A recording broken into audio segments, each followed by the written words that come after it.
Today I need you to embrace what comes hard. Today I need you to accept the challenge. Today I need you to fall in love with the process.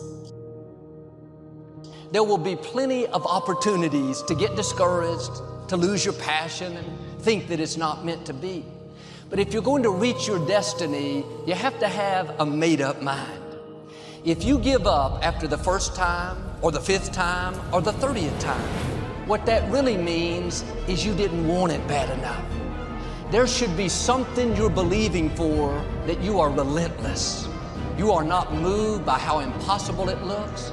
You're not discouraged by how long it's taking. You don't give up because people told you no.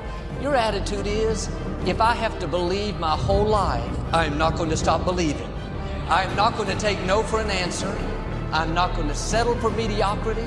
I'm going to keep pursuing what put in my heart. And ask ourselves, what do I really want? What do I really want? And write it down. Writing causes thinking. Thinking creates an image. And you get these images going, you're building a vision in your mind. It's the visionaries that's changed the world. Think of that. But what keeps that competitive edge, what keeps you on top, is the ability to think and prepare mentally over and over and over again. The body has limitations, the mind does not. We focus so much on what goes on from the neck down that we forget it all starts from here. Everything starts from here. If you're not mentally ready, you're never really physically prepared. And that's where the preparation starts. What would your life be like as you look toward the future if you decided, I'm not going to allow my fears to stop me? And I'm saying to you, whatever you got to do it, because if you don't, life is going to whoop you until you surrender. So when you're young and you make mistakes, don't let them eat you up. Because everybody that done made it. You got to fail in order to win. Hey, look, man, to understand how to hit the game-winning shot, you got to miss the game-winning shot. You know, you got to be tough because the road to success is always under construction. It's never a clear path to success. The people who become successful are the people who have a relentless attitude. And you just got to hang in there through the bad breaks, because the bad breaks is coming, but they usually come right before the big break is about to happen.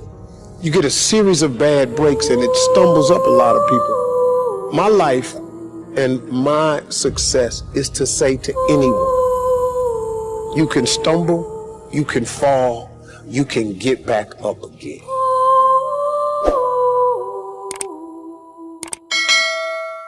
No matter what you face,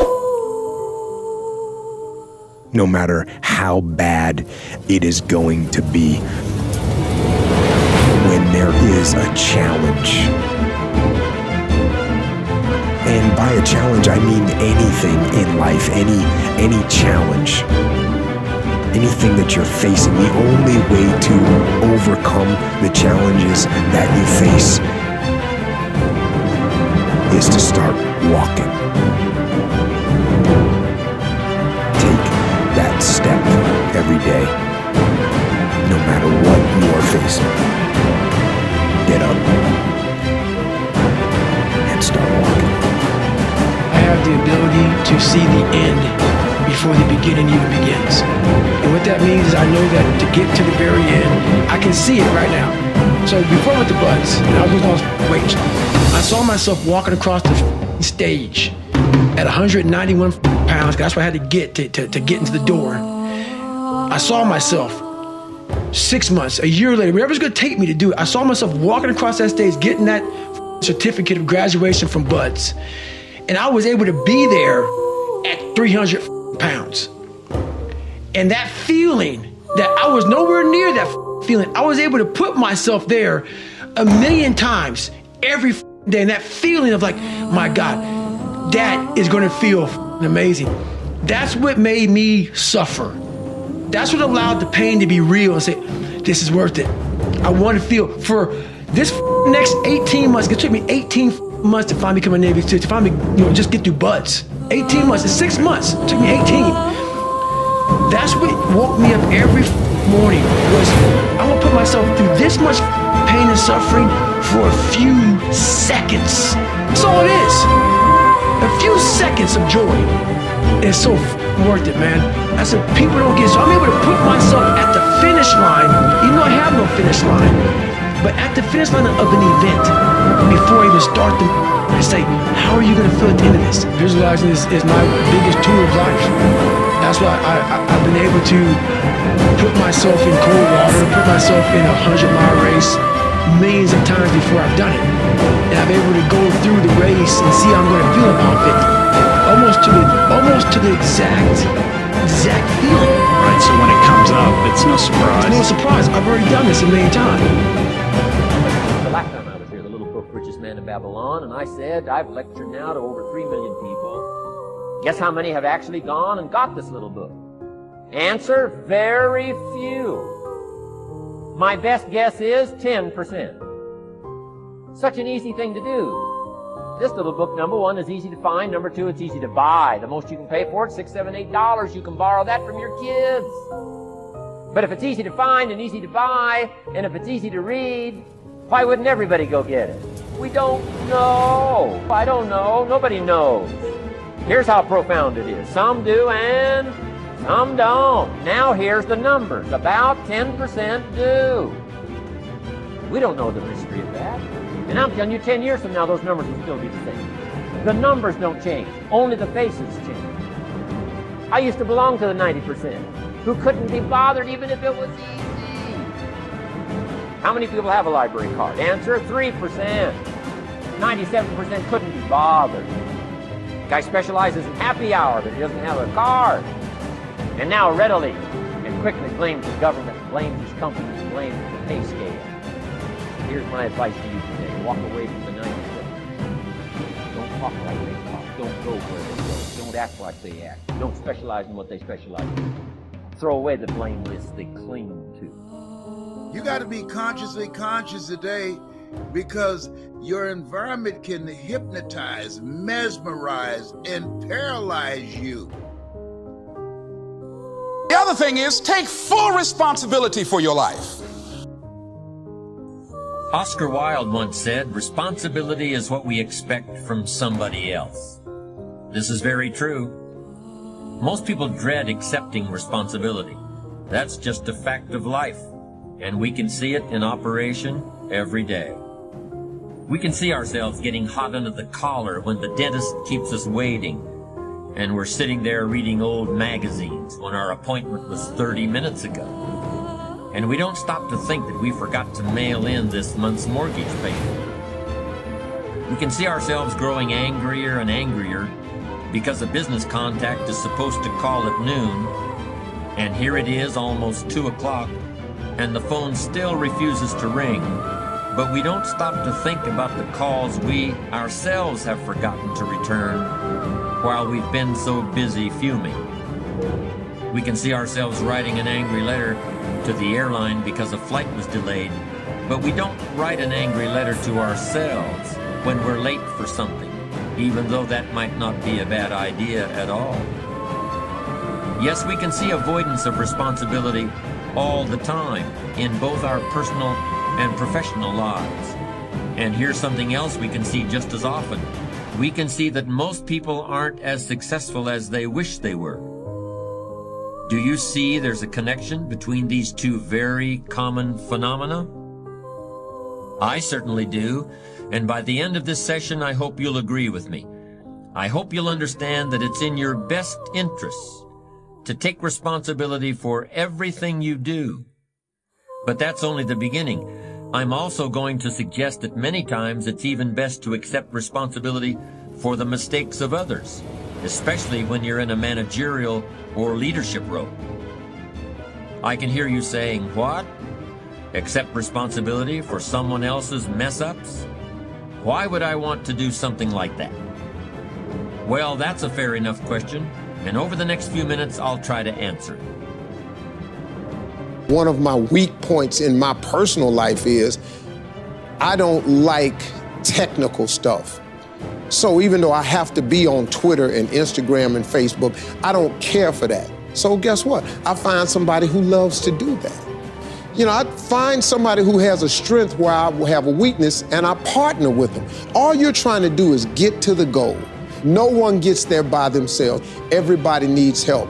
Now, when you know what you got going for you, be confident, not cocky.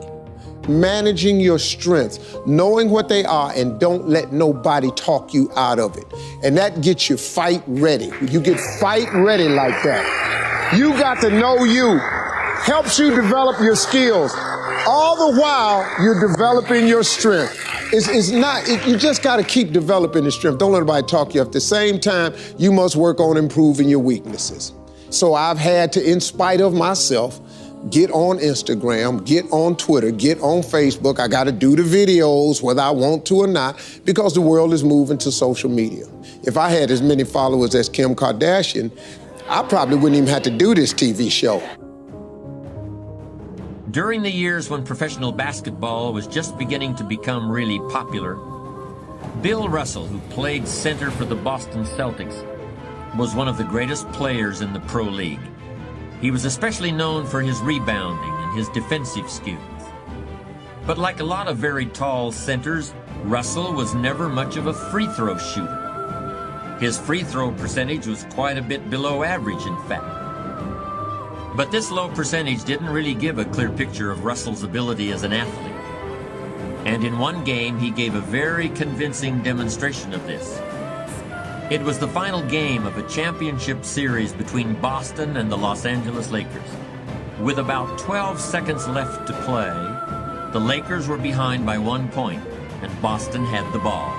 It was obvious that the Lakers would have to foul one of Boston's players in order to get the ball back. And they chose to foul Bill Russell. This was a perfectly logical choice, since statistically, Russell was the worst free throw shooter on the court at that moment. If he missed the shot, the Lakers would probably get the ball back, and they'd still have enough time to try to win the game. But if Russell made his first free throw, the Lakers' chances would be seriously diminished. And if he made both shots, the game would essentially be over. Bill Russell had a very peculiar style of shooting free throws. Today, no self-respecting basketball player anywhere in America would attempt it. Aside from the question of whether it's an effective way to shoot a basket, it just looked too ridiculous. Whenever he had to shoot a free throw, the 6'11" Russell would start off holding the ball in both hands about waist high. Then he'd squat down, and as he straightened up, he'd let go of the ball. It looked like he was trying to throw a bucket of dirt over a wall. But regardless of how he looked, as soon as Bill Russell was fouled, he knew the Celtics were going to win the game. He was absolutely certain of it. Because in a situation like this, statistics and percentages mean nothing. There was a much more important factor at work. Something that no one has found a way to express in numbers and decimal points. Simply put, Bill Russell was a player who wanted to take responsibility for the success or failure of his team. He wanted the weight on his shoulders in a situation like this.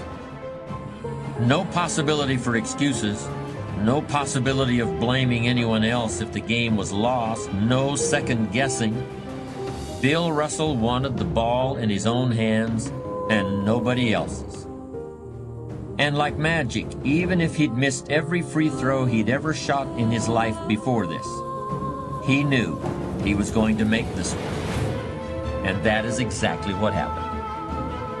That is what virtually always happens when a man or woman accepts responsibility eagerly and with confidence.